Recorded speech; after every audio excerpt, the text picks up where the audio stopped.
Mr. and Mrs. Quickflip.com.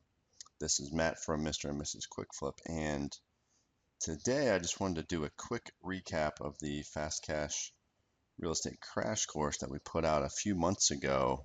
I did go through it, and we've looked at it, since then, and probably did forget to throw a few things in there.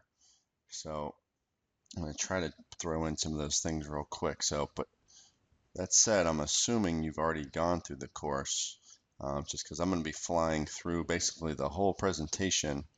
I may have added a slide or two just to update a few things, and I'm going to go ahead and just fly through the slides and put a little bit of emphasis on things I think I may have forgotten to mention the first time around, and maybe just throw out a few more things to think about as you're building your real estate business and out there wholesaling deals. What the course is about is wholesaling for the most part.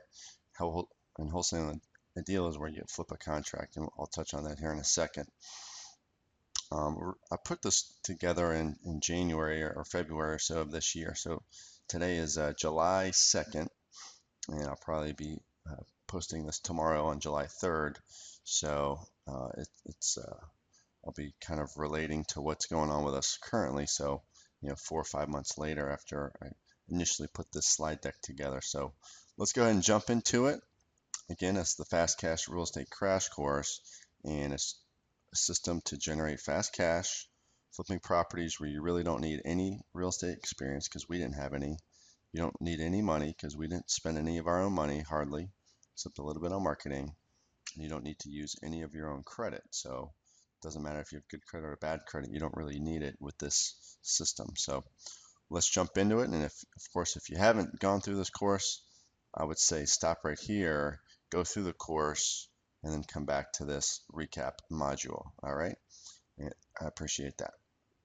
And for those of you that have gone through it, hopefully you're out there marketing and getting some deals done. And if not, let's get you there. Okay. So let's see here. How do I get to the next slide? Okay, agenda. We don't need to go through that. Introduction. Obviously, we are months beyond this. This picture was taken on December 21st of last year. We did 10 closing. That's Buddy, who was 2 months old there. He is now 8 months old, so he's a little bit bigger, and I'll show you a picture of him on the next picture.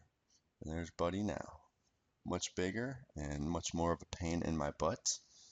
Literally 1 second before I was about to hit record to record this video, he knocked over a box of tacks sitting right here on the desk. So I spent about 5 minutes cleaning up tacks, which isn't a fun experience. So I screamed at him a little bit. So I think he's cowering over in the corner at the moment. But normally he's a pretty happy guy. And we work from home, and we've got to watch him grow up to be the little rascal that he is. He's a pretty spoiled dog, and we take him on walks many times a day. We barely get any work done because he's always wanting to play, but that's okay. He definitely is the joy of our life right now. We don't have any kids, so we just got Buddy for now. So he's been a real treat, little Buddy. All right, here's Rich Dad Poor Dad. We talk about that. I know our homework assignment number 1 as part of this course was please go out and read this book. The next homework assignment was, after you read this book, go read Cash Flow Quadrant, also written by Robert Kiyosaki. It's another Rich Dad publication. So Cash Flow Quadrant would be next.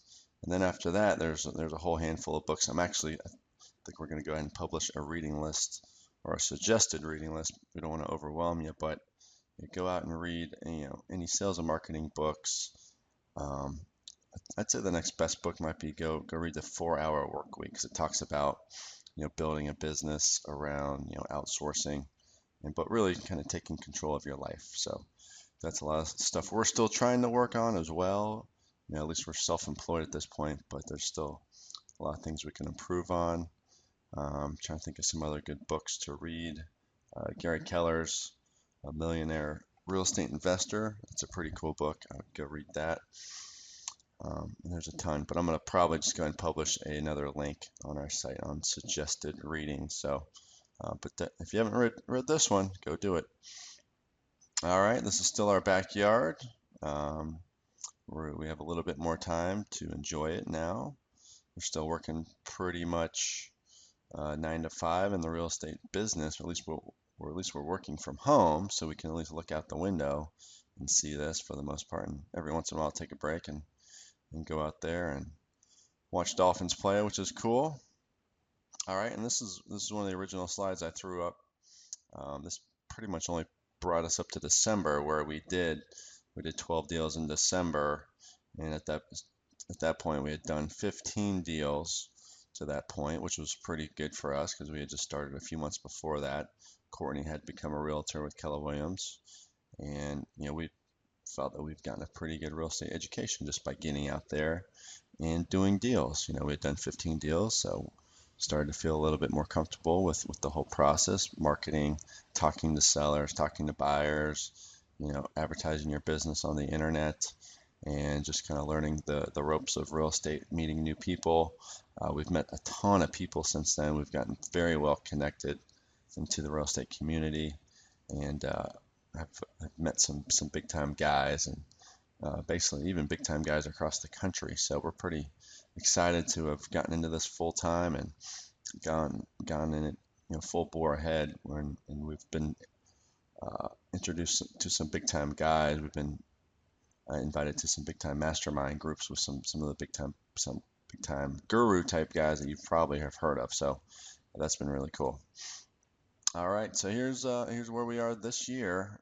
So we've done 25 so far this year. It's not great, but not too bad. We're starting to heat up. We did 10 deals in June of 2013. Like I said, this is July 2nd, the time of this recording. So that puts us at 40 deals total, basically in the last 9 months. So it's not too bad. We got another deal closing tomorrow, so that'll put us at 41, and I think 2 more on Monday, the weekend after July 4th. So that puts us at 43 in a 9-month period. So not too bad. 28 for the year. Now we're starting to dabble in short sales. We had done one before and just made a little bit because we basically went through an investor, and he just kind of gave us a cut of the proceeds on his deal there. But now we're starting to monetize a short sale lead. So we will definitely do a training module on how to do that. And now we're definitely trying to build out a team of assistants and acquisition managers and things like that to help us scale our business. So we'll definitely touch on how that's going. But so far, it's really just been me and Courtney doing everything so far. Really just about everything. We really haven't done a good job hiring VAs and outsourcing a whole lot of this stuff. It's pretty much just been our hustle 100%. So we're going to try to change that, and so we can have a little bit more free time and we can start focusing on more strategic opportunities. And we are launching a coaching program, so stay tuned for that as well. All right, wholesaling. Obviously, well, not obviously, that's a terrible word to say, but hopefully you know what wholesaling is. I'm not going to go through it. Well, I will go through it really quickly. Specifically, you're going out, and what we typically do is market for motivated sellers. We try to get their property under purchase contract for a very low price, below market. So far below market that we can turn around and sell it very quickly to another investor at a slightly marked up price. And at that point, we can assign our contract to that other cash investor or cash buyer for a profit or an assignment fee, a markup fee, however you want to call it. Then you take those contracts, you give them to a title person or a closing attorney. They will process the deal and make sure that everything is done properly and clean title is delivered, the deeds transferred properly. They'll do a title search to make sure there's no liens on the property, and then we go to closing, and there's going to be a small spread in between for you. So you just go pick up your check, or if you're on really good terms with your closing person, she can just wire you the funds. You don't even have to leave your house. But I usually like to go see my closing person and pick up that check, give her a high five and say thank you very much. And that's my favorite part of the day. I'll be doing that tomorrow, which will be great. Very low risk. You guys have seen this, so I'm not going to spend too much time on it. You can definitely do it part-time, and it's an amazing way to learn real estate and to get into the game with a very low risk. And you don't need a lot of money, credit, or experience either. So um, one thing I'd like to touch on this slide is over here is you get to own a business at that point. Once you start your real estate business, even if it's just a wholesaling business, it's technically a business. So you can start generating tax write-offs. So your marketing activities, going to meetings, education, travel, all that stuff can be written off as a tax write-off. Obviously, I'm not an accountant, but owning a business is a great way to start writing off some of these expenses. You can potentially write off some of these pleasurable activities, and if you start talking about real estate at those pleasurable activities, like going out to dinner with your friends, and you talk about some real estate deals, you can potentially write off that meal or that dinner or that outing. So just something to think about. Um, and then start thinking about what you want to do after you've generated a ton of cash. You can quit your job and go full time. You can scale your wholesaling business and bring on employees. You can start, buying and holding properties, which I strongly recommend. Start investing in real estate. Real estate's still very cheap right now, so you can still generate some great ROI, some return on investment, probably better than the stock market. So think about that. Fix and flips are great. We still haven't done one yet, but we're certainly licking our chops getting into some of those types of deals. I'm seeing some guys make some big time money buying, really houses that need a lot of work, putting in a little bit of rehab, fixing them up, and then selling them for a very high price and making a nice big profit. So, all right. So anyway, get going with it. Don't think that you got to know everything to get started. Just get out there and start doing it. Start meeting people. And once you start putting a lot of these things in motion, good things will start happening. So just trust us on that. Just take some action. Things will start happening. All right, marketing. Marketing is, what you got to be doing all the time. Don't ever stop marketing for leads. So, what kind of leads are you looking for? It kind of all depends on your market. So get to know your market. I think go to a RIA meeting or a real estate investor a meeting and ask people what they're buying. What's their criteria? Ask if it's a fix and flip, what's your criteria? If it's a buy and hold property, what's your criteria? Because those are the guys you can flip those properties to. And if you got those guys lined up and know exactly what they want up front, you can go out and find it and not spin your wheels on something that's totally outside of that criteria. And then if you bring them a deal that you've already discussed that's what they want, it's going to be that much simpler. So get to know your market, and then get to know the property types that people are wanting. Is it single family homes, multifamily? Some people do have preferences there. Some people do like multifamily, some people don't.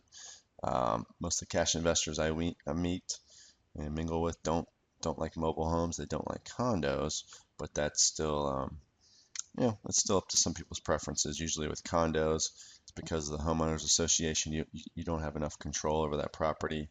And then with mobile homes, I don't know what the problem is there. I think people just think they'll just blow away and you're out. So, but I think there is some good cash flow in mobile homes, but I just don't know if there's a good opportunity to flip mobile homes. And we're just talking about flipping properties here without spending any money. So I'm going to stick with that topic.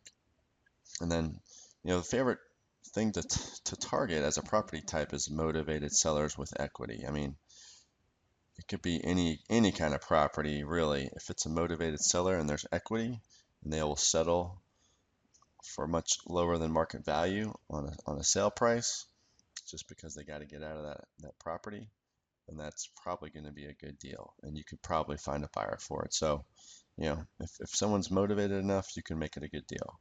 And then start thinking about other types of ways to put a deal together. If maybe I'll probably put out a training on seller financing to where someone's motivated enough, you just say, well, I'll just make payments on your house over the course of time, and maybe you don't even have to go to the bank, and you don't you don't have to jump through too many hoops to get approved to take over that person's property. So, but I'll touch on that. But anyway, motivated sellers with equity is my favorite thing to target. So what's a motivated seller? You guys should know what that is, but it's someone that needs to sell as opposed to wants to sell. So, but here's another thing I wanted to emphasize. Um, I'm a motivated seller all the time. As soon as I get a property under contract, I now become a motivated seller. And especially when I got a week to close on it, then I'm a really motivated seller. So I've been in that situation here a few times, and at that point, you're slashing prices, you're slashing your profit just to get the deal done, to make sure that you make some money on it and not lose money on it. But yeah, so other wholesalers can be good sources of motivated sellers. So if you got another wholesaler and he can't sell his property, he may become very motivated, slash his prices, and then you might have a buyer for that property, and you might be able to make a slight markup and a little bit of profit there. So don't rule that out as a source for motivated sellers, and you can find these guys on Craigslist and some other sites as well.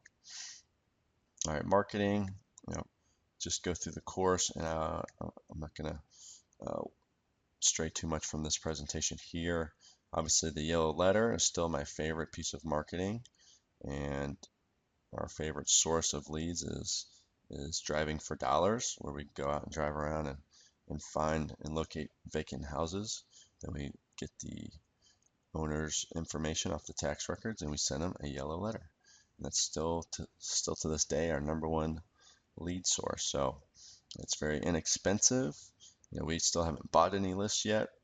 That's something you can do if you just really think you have no time to do that. You can go buy a list from places like ListSource, and places like that, and Melissa Data, and it costs you a little bit of money, and it might save you some time. So I don't totally discourage it, but we've never had to buy a list, and we're going to be at 43 deals by next week without ever having to buy a list. So just something to think about. Maybe I'm just cheap though. Who knows? Bandit signs, we haven't done a lot of bandit sign stuff lately, just because our yellow letters is going pretty good right now. But it's certainly something I would recommend. I would test it out, and put out 25 to 50 to 100 each weekend, and see what happens. Get a Google Voice number so that you can't be traced by the authorities. You didn't hear that from me. Door hangers, networking. Obviously, networking is key to this business. I've gotten so much more done because of the people I've met. You're gonna meet people that can help you get things done when you're out there networking. So go to seminars, go to RIA meetings. Courtney and I literally go to 1 to 3 RIA meetings a week, and we've done this every week for almost a year now. So we've probably been to literally 100 RIA meetings at this point, and numerous little weekend seminars or mastermind groups. We've met a ton of people, so now we know where to get private money. We know the title people, we know the realtors that are dealing with the hedge funds, all the above, and we know all the landlords. I've met people at RIA meetings that just wanted to get rid of their property, so we've gotten deals from RIA meetings, and then we've definitely found buyers at RIA meetings. So those are a great place to network. Start search the web for other wholesalers. Get to meet those guys, get on their email lists, see what kind of stuff they're selling, what their price points are, and just go try to meet some of these local experts, and maybe they'll give you some tips, and maybe they'll buy some deals from you. Who knows? Friends and family, don't neglect those guys. Internet, use the internet. Become as internet savvy as you can, because I think you still need to use the internet to get deals done. Get familiar with Craigslist, get familiar with how to post your properties on the internet. I'll help you get them sold. That stuff's all free, and you can find deals on Craigslist. So just search through there, look for motivated seller, must sell. Sometimes it's just other wholesalers, but sometimes it really is a motivated seller that will give you a quick cash sale. You can build your own websites. I haven't really done a good job with that yet, but I think I'm going to start rolling out some more websites. Definitely do your marketing for cash buyers. Like I said, cash buyers, the more cash buyers you got, the more confident you can be that you can get a deal done. So get as many cash buyers on your list as possible. Get them, calling you all the time saying, I need more properties, and that'll just give you more confidence to go out and do more marketing. The more cash buyers you got, then you can actually go to other wholesalers and team up with them to get deals done, and you guys can split the profits and everybody wins. Here's one slide I know I did not put into the original course, and it's very important. Say you're doing mailers, um, mail that same list again, a month or two later, and then mail it again a month or two later, and then mail it again a month or two later. Maybe do it, 2, 3, 4, 5, 6 times, because your success rate on those mailings goes up exponentially because they've seen your name now multiple times, and their situation might be different. They might be more motivated on that 5th mailing, and they've seen your name 5 times, so they might be more apt to give you a call back. So keep following up with these motivated sellers, and keep track of them. Say you've talked to someone and they say, well, I'm not really interested right now in taking a quick cash offer. Thanks a lot, but maybe follow up with me in 3 months. Make sure you document that somewhere, and make sure you call them back in 3 months. Maybe call them back in 2 months, and just make sure that they are still in the same situation, because people's situations change. They can become more motivated. So, and then put a system in place to remind yourself to call those people. You can do it in Outlook. There's other software tools out there. Same thing with your buyers. Keep in touch with your buyers. Put them on your list. Maybe send them funny emails every once in a while, or maybe when you send them a property, put a funny joke in there. Who knows? But just keep in touch with them. Keep it on a personal level so you can build some more rapport, and just makes doing business that much easier. All right, negotiation and deal evaluation. I'm not going to go too much through this because it's all here. I don't think I'm going to deviate much from the course, but you got to negotiate to get a deal under contract. You got to get it nice and cheap, way below market. Best way to do that is build rapport with the seller. Talk about the house, get the reason for selling, get the repairs needed. Loan balance, get the loan balance. One of the things here, if the loan balance is more than what it's worth, it's probably going to be a short sale. But there's ways to monetize it. You can, if you want to take over the property on a subject to basis, you can write up an offer to take over their payments. And if the payments are low enough, you can technically put a renter in there at a higher rent amount, and you can get some cash flow. You could also just get the deal under contract, and you might be able to flip that contract to somebody that is interested in doing that type of deal. Same thing with lease options. I'll probably explain that a little bit more in the upcoming training. If they owe less than what the house is worth, then you have potential to do a wholesale deal.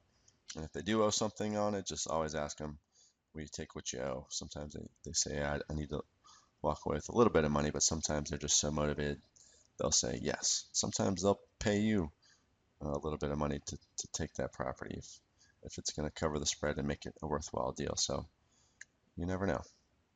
Asking price. We always say don't give the first number first. When they say, how much are you going to give me for the house? Don't answer them. Just say, what's the best price you can give me? The magic formula, get to know this. Determining after repair value.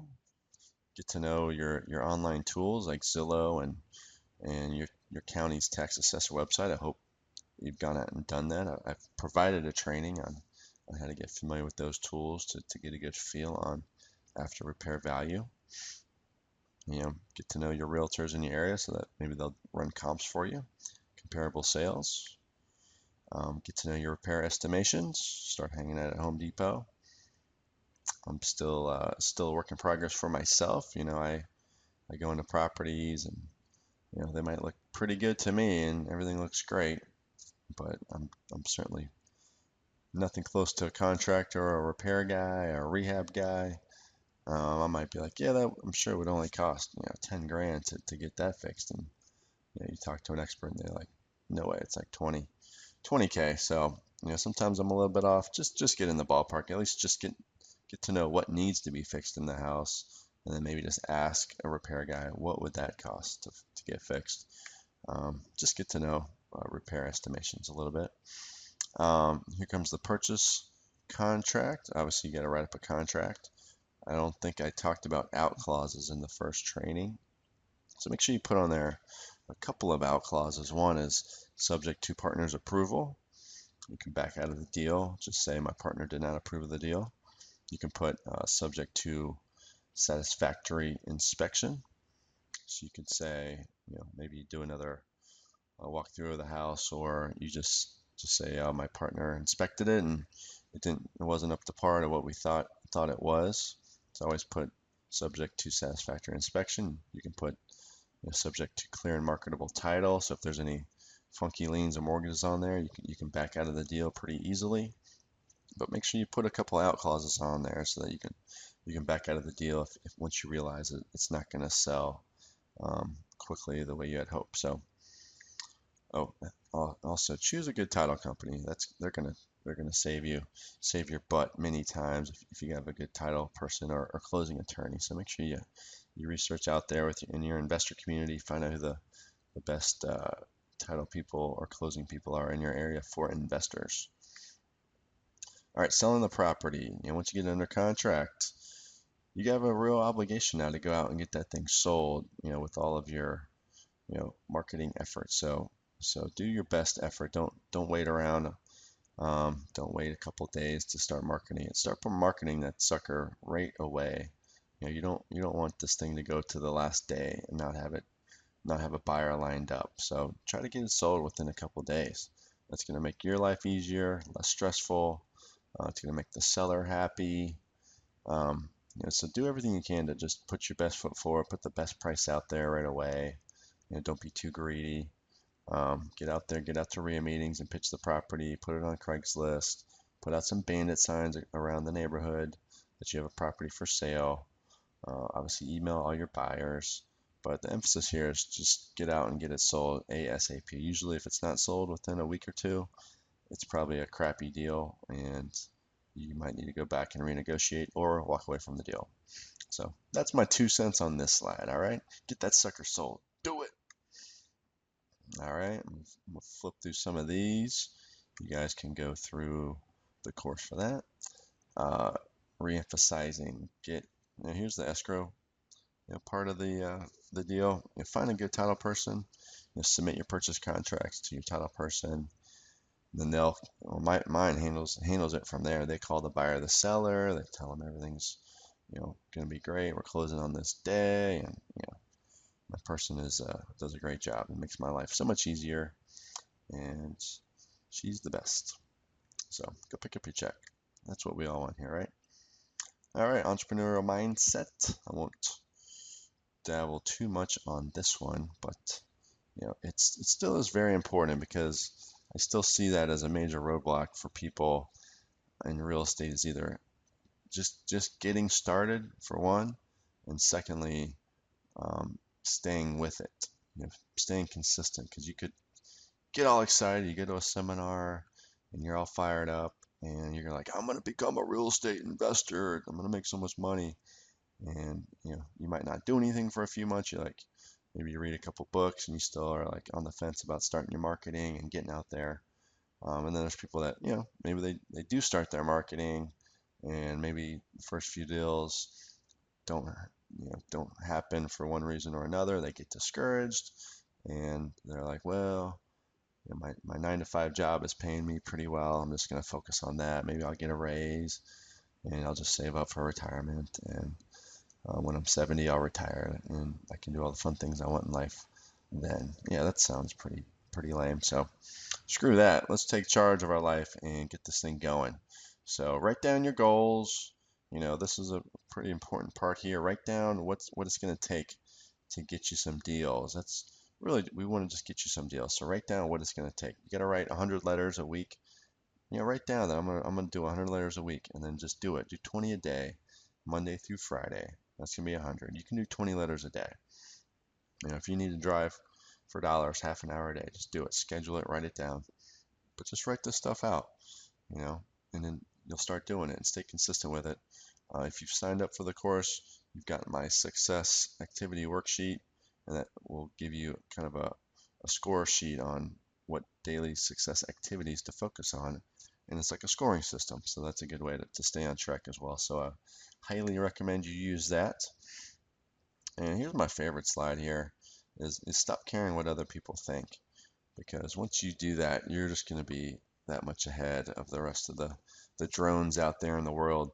If my biggest analogy to this is, I'm sure all of my friends and family thought I was completely crazy when I said I was quitting my job to do this full time, or I said, oh, I'm going to become a real estate investor because I had never done a real estate deal before in my life. I didn't have a lot of money, didn't have a great credit. So they probably thought I was pretty much an idiot for getting into real estate. So, and if I asked them now, they will probably won't admit that. Well, they probably will admit it, but now they'll admit that they are probably wrong for thinking that. So, stop. If your brother-in-law says, "Oh, that's a dumb idea. I lost a ton of money in real estate a couple years ago. People lose money in real estate. Don't do it." Don't listen to those people. This stuff works. We're living proof. I can show you tons and tons of other people living proof that this is a very successful system, and real estate does create the most millionaires in the US. So I highly recommend jumping into this game, taking charge. Like we said down here, you got to do some uncomfortable things now so that you don't have to later. Life will be comfortable, much more comfortable later if you do some of these uncomfortable things. Commit a couple of years to this, and then I think it's going to life will become a lot easier. Just after, less than a year of wholesaling's become a lot easier. Deals become a lot easier. Leads come to you much easier. So it all becomes easier. But you got to get it going first. You got to create that momentum. So just do it. Ready, Fire, Aim. Oh, that's a book you can go read. Go read that one. Take massive action, of course. Stay focused. Don't try to learn 50 million real estate investing tactics. Don't try to learn wholesaling, seller finance, subject to, lease option, short sales. Don't try to learn all that stuff all at once. Like we said, just start with wholesaling. It's the simplest ones, first of all, so it's a lot easier. If you have some money to invest, you can invest in marketing. You can invest in assistants. You can invest in like an acquisitions manager to run out and do all the dirty work for you.